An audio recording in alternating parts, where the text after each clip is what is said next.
Hello, my name is Jacob Tiller, and throughout this project, I evaluated the effect of liquid chlorine and liquid iodine on Turbotrix ASD survivability. So just to provide some background for this project, nearly 1.5 billion people worldwide suffer from roundworm infections, according to the Centers for Disease Control. And the unfortunate thing about this statistic, aside from the sheer human volume here, is that these infections are largely preventable. As in first world nations like Britain or America, we see hardly no roundworm infections. So we know that these people are largely just being left to incur such terrible infections when they are preventable. Now, some more background. There's a lack of filtration infrastructure in Central America, a distinct lack of filtration in these nations, often due to unstable governments, which is bad because Turbotrix AC and waterborne roundworms often infest drinking supplies in warm climates. So when you combine a lack of water filtration infrastructure along with the fact that these worms inhabit warm climates, we see waterborne roundworms causing high rates of intestinal infections in Central American nations. Additionally, this contributes to that 1.5 billion people statistic and goes back to the fact that in large part, these nations are being left without viable ways of preventing these infections that are at a cost-effective rate for them.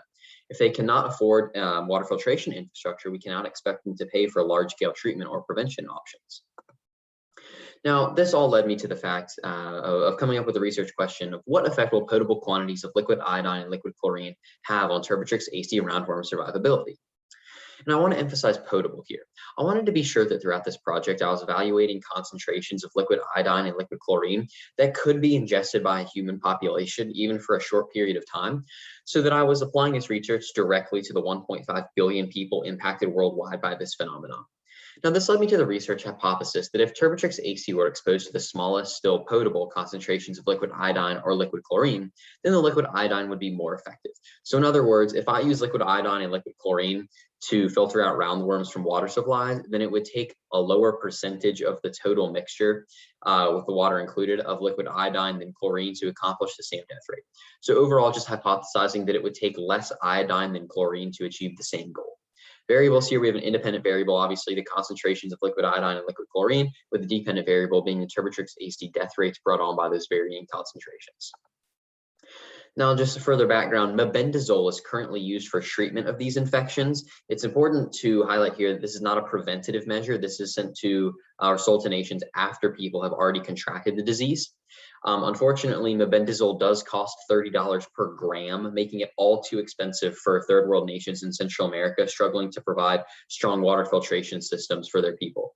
Now, this led me to try and evaluate liquid iodine, which already treats and filters out about 80 contaminants from water supplies, according to the CDC, as I thought that potentially it could filter out these roundworms without actually impacting the overall viability of the water supply. So in other words, iodine could be used to filter out roundworms while keeping the water supply as ingestible. Then additionally, I tested liquid chlorine as a stronger, more shock-heavy method.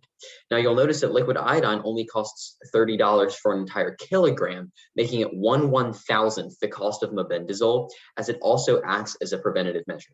So not only does iodine prevent infections rather than simply treat them, it is 1/1000th the cost of mebendazole, the current method used. Now, throughout this experiment, I gathered supplies such as liquid iodine and chlorine.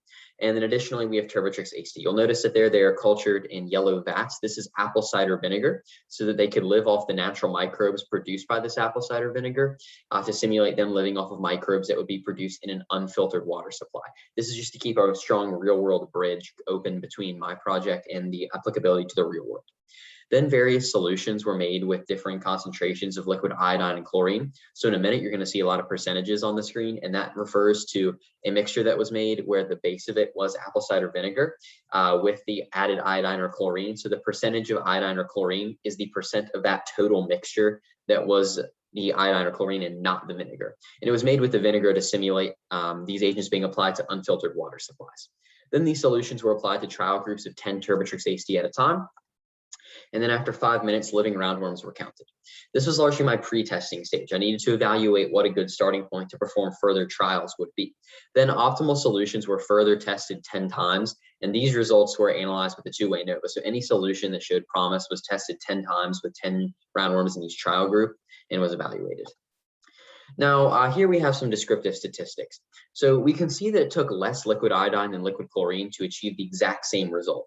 This is shown by the fact that for 100% of the roundworms to be killed off, 12.5% iodine had to be used, while a shocking 20% chlorine rate had to be used. This shows that iodine can achieve the same goal as the chlorine in a lower percentage. Now you'll notice that there are 2 bars for each agent.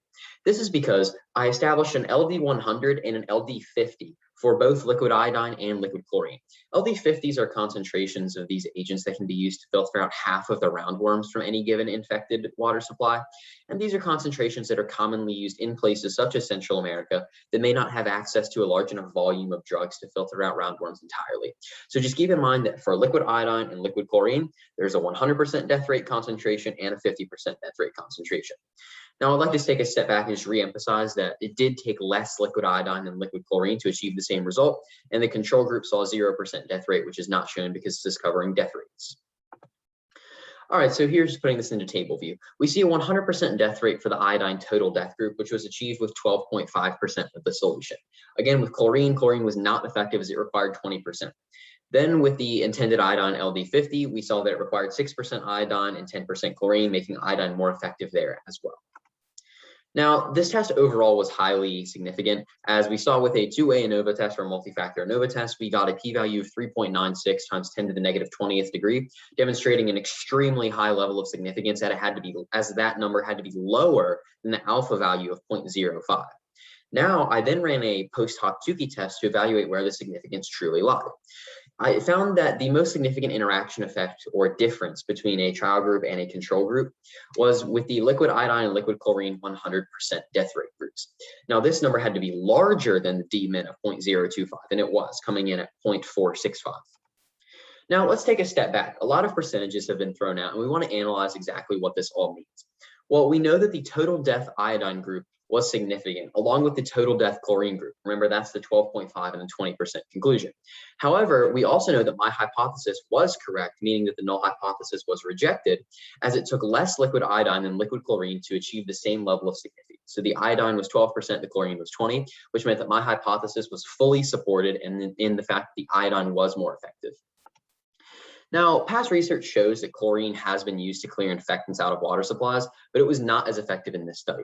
Another important question to pose here is, well, can this 12% level of iodine even be ingested? And the answer is yes, it can be ingested for short periods of time, while larger nations or more economically viable nations are able to scrounge together relief efforts for these countries. So in other words, in a last-ditch attempt effort, this 12% solution of iodine absolutely could be applied to a water supply to eliminate the roundworms directly from that water.